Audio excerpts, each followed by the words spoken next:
Good morning students. आपने previous video में देखा था कि हमने कैपिटल को एडजस्ट किया था करंट अकाउंट की हेल्प से।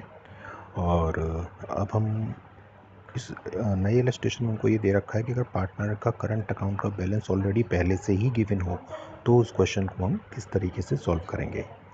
तो इसके लिए इलस्ट्रेशन नंबर 57 दे रखा है कि ए, बी और सी ये तीन पार्टनर हैं। 3:1 इनका प्रॉफिट शेयरिंग रेशियो था।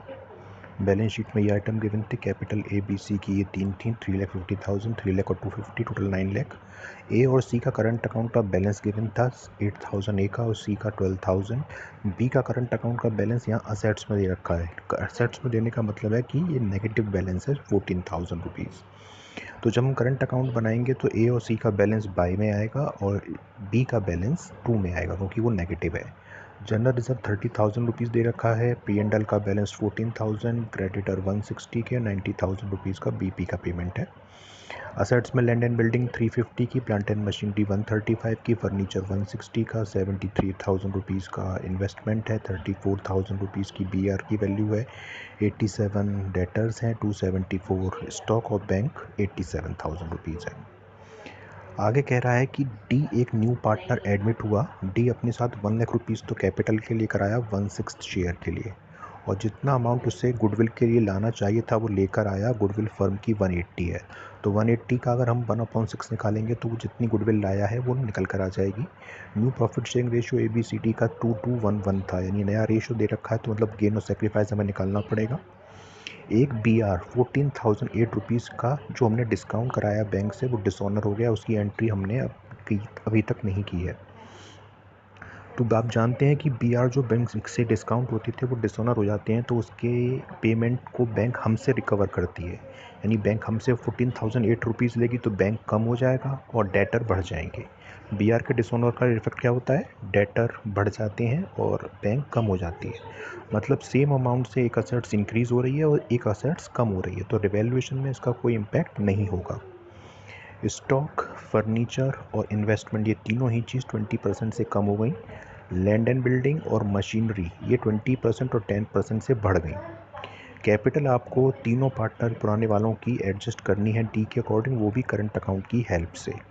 रिवैल्यूएशन, पार्टनर कैपिटल और कैपिटल अकाउंट, करंट अकाउंट और बैलेंस शीट ये आपको प्रिपेयर करनी है पार्टनर्स की। अब देखिए सबसे पहले तुम रिवैल्यूएशन अकाउंट बनाएंगे। स्टॉक, फर्नीचर और इन्वेस्टमेंट ये तीनों असेट्स कम हुई हैं। असेट्स कम होती हैं तो ये डेबिट में आता है। देखिए टू स्टॉक के नाम से 2,74,000 का 20% 54,800, फर्नीचर 1,60,000 का 20% 32,000, इन्वेस्टमेंट 73 का 20% 14,600 रुपीज़। लैंड एंड बिल्डिंग और प्लांट एंड मशीनरी ये इंक्रीज़ हुई है, असेट्स इंक्रीज़ होती है तो क्रेडिट में आता है। तो बाय लैंड एंड बिल्डिंग 350 का 20% 70,000 और बाय प्लांट एंड मशीनरी 135 का 10% 13,500। टोटल लगाएंगे, टोटल डेबिट का ज़्यादा है 1,01,400 रुपीज़, यही हमने यहाँ पे लिखा। इसमें से दोनों आइटम माइनस किए तो 17,900 रुपीज़ का लॉस आ गया। इसे हम 3:1 में ABC में डिवाइड कर देंगे। तो ए का शेयर 8,950, बी का शेयर 5,967 और सी का शेयर 2,09,083 रुपीज़। अब हम पार्टनर की कैपिटल को प्रिपेयर करेंगे। क्योंकि पार्टनर करंट अकाउंट का बैलेंस भी दे रखा है तो क्वेश्चन के जनरल रिजर्व, रिवैल्यूएशन का लॉस, प्रॉफिट, गुडविल ये सब पार्टनर करंट अकाउंट में आएंगे। पार्टनर कैपिटल में सिर्फ पार्टनर की कैपिटल और नए पार्टनर की कैपिटल और कैपिटल एडजस्टमेंट।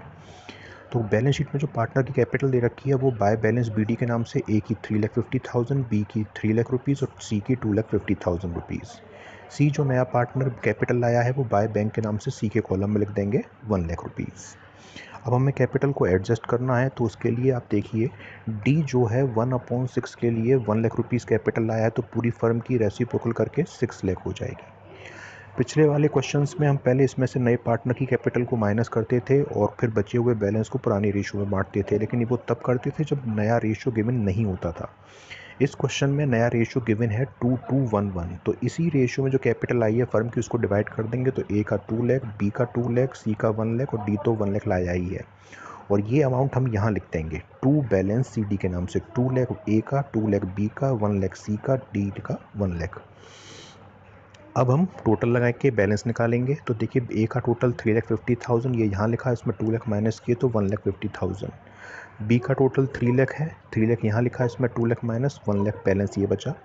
सी का टोटल है 2,50,000, 250 में से हमने 1 माइनस किया तो 1,50,000 बचा। डी का कोई बैलेंस आएगा नहीं। ये जो बैलेंस निकल के आया, क्योंकि कैपिटल हमें करंट से एडजस्ट करनी है तो इसे हम लिखेंगे टू करंट अकाउंट। ए का 150, बी का 1 लाख और सी का 150। और ये जो बैलेंस आएगा जब हम पार्टनर कैपिटल अकाउंट बनाएंगे तो उसके अपोजिट डायरेक्शन में लिखेंगे। टू में आया है तो बाई में, अगर बाई में आता तो टू में, फिलहाल टू में आ रहा है तो हम बाई में लिखेंगे। अब हमें गुडविल की थोड़ी कैलकुलेशन करनी है। गुडविल के लिए आप देखिए कि फर्म की गुडविल है 1,80,000, डी आया है 1/6 के लिए तो इसका शेयर हो जाएगा 30,000 रुपीज़। क्योंकि नया रेशो गिवन है तो हमें गेन और सेक्रीफाइस निकालना पड़ेगा। तो ओल्ड रेशो था 3:1 और नया रेशो है 2:1। तो ए का देखिए पहले 3/6 मिल रहा था, अब नई के अकॉर्डिंग 2/6 मिलेगा, तो यानी 1/6 का सेक्रीफाइस। बी को पहले 2/6 मिल रहा था, अब भी 2/6, तो कोई गेन नहीं, कोई सेक्रीफाइस नहीं। सेम सी का है, पहले 1/6, अब भी 1/6, कोई गेन और सेक्रीफाइस नहीं। यानी अकेला एक ही पार्टनर सेक्रीफाइस कर रहा है, तो 30,000 रुपीज़ की पूरी गुडविल हम किसको दे देंगे? वो दे देंगे ए को, यानी ए ही सारी गुडविल को बियर करेगा। अब देखिए करंट अकाउंट हमें बनाना है, ध्यान से देखिएगा इसको भी।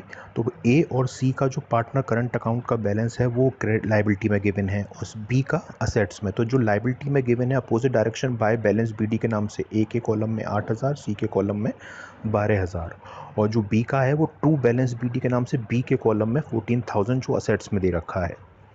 अब क्वेश्चन में हमको जनरल रिजर्व दे रखा है 30,000 रुपीज़ का, तो पुराने रेशियो में बांटेंगे 3:1 में, तो 15,000 ए का, बी का 10,000 और सी का 5,000 रुपये। सेम पी एंड एल दे रखा है हमको, पी एंड एल भी बाय पी एंड एल, और 3:1 में बांटेंगे तो 7,000 ए का, 4,667 बी का और 2,333 सी का। गुडविल लाया है 30,000 रुपये डी, लेकिन सेक्रीफाइस अकेला ए कर रहा है। पिछले उसमें दिखाया मैंने आपको, तो बाय प्रीमियम और गुडविल केवल ए के कॉलम में डालेंगे 30,000, क्योंकि अकेला सेक्रीफाइस कर रहा है। और करंट अकाउंट से जो बैलेंस निकल के आया था उसकी क्रॉस पोस्टिंग मैंने बताई थी, 2 में आया है तो बाय में लिखेंगे, बाय करंट अकाउंट, ए के में 150, 1 लाख बी के में और सी के में 150। डी जो नया पार्टनर है उसका करंट अकाउंट बनाने की हमें नीड है नहीं। रिवैल्यूएशन से हमें लॉस हुआ था 8,950 ए को, 5,967 बी को और 2,983 सी को। अब बैलेंस निकालना है, 2,10,000 टोटल है ए का, ये हमने यहाँ लिखा, इसमें से 8,950 माइनस की तो 2,01,050 रुपीज़।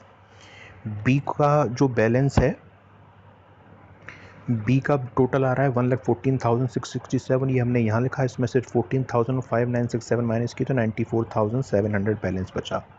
सी का टोटल है 169,333, ये हमने यहाँ लिखा है, इसमें 2,983 माइनस किया तो 1,66,350, ये बैलेंस हो गया। ये बैलेंस होगा करंट अकाउंट का, और ये जहाँ आ रहा है सीधे आ जाएगा, मतलब 2 में आ रहा है तो लाइबिलिटी में, और अगर बाय में आता तो ये असेट्स में आता, पर फिलहाल ये आएगा लाइबिलिटी साइड में। बी आर जो डिसऑनर हुआ आपका हमने कोई ट्रीटमेंट नहीं किया, मैंने बताया डेटर में ये इंक्रीज़ हो जाएगा और बैंक के बैलेंस में ये माइनस हो जाएगा। तो यानी बैंक में से इसको माइनस करना है और डेटर की वैल्यू में इसको हमें ऐड कर लेना है। अब आप बैलेंस शीट देखिए, बैलेंस शीट में कैपिटल जो हमने निकाली थी नई 2,211 में बांट के, 2 लाख ए की, 2 लाख बी की, 1 लाख सी की और 1 लाख रुपीज़ डी की, टोटल 6 लाख रुपीज़। ऊपर जो हमने करंट अकाउंट बनाया उसका जो बैलेंस निकल के आया है, ए का 2,01,050 रुपीज़, बी का 94,700 और सी का 166,350, टोटल 462,100। पी एंड एल और जनरल रिजर्व हमने पार्टनर कैपिटल में बांट दिए, पार्टनर करंट में, तो उसकी एंट्री होगी नहीं। क्रेडिटर 160 क्योंकि चेंज हुए नहीं, बीपी भी चेंज नहीं हुआ, एज इट इज़ 90,000 रुपीज़। अब आप असेट्स में आ जाइए, लैंड एंड बिल्डिंग इंक्रीज़ हुई है, पहले 350 की थी, 20% यानी 70,000 इंक्रीज़ हुई तो 4,20,000। प्लांट एंड मशीनरी भी इंक्रीज़ हुआ है, 135 की थी, 10% यानी 13,500 इंक्रीज़ हुआ तो 148,500। फर्नीचर कम हुआ है, 1,60,000 का था 32,000 यानी 1,28,000। इन्वेस्टमेंट भी कम हुआ है, 73 में 20% यानी 14,600 तो यानी 58,400। बी आर कोई चेंज नहीं हुआ, एज इट इज़ 34 पहले था, अब भी 34। डेटर 14,800 रुपीज़ बढ़ जाएगा जो बी आर डिसऑनर हुआ है, 87 में ये प्लस कर देंगे तो 1,01,008 रुपीज़। स्टॉक 20% कम हुआ, 2,74 का था, 54,800 माइनस हुआ तो 2,19,200। बैंक देखिए 87 पहले से ही दे रखा है बैलेंस शीट में। 1 लाख रुपीज़ डी कैपिटल लाया, 30,000 गुडविल लाया और 14,008 रुपीज़ का BR डिसऑनर का पेमेंट हमने बैंक से कर दिया, तो वो माइनस हो जाएगा। बैलेंस बचेगा 2,02,992 रुपीज़ और कैपिटल टोटल है बैलेंस शीट का 13,12,100 रुपीज़। तो ये तब का क्वेश्चन है जब पार्टनर की कैपिटल पहले से ही फिक्स हो और हमें उसे एडजस्ट करना हो।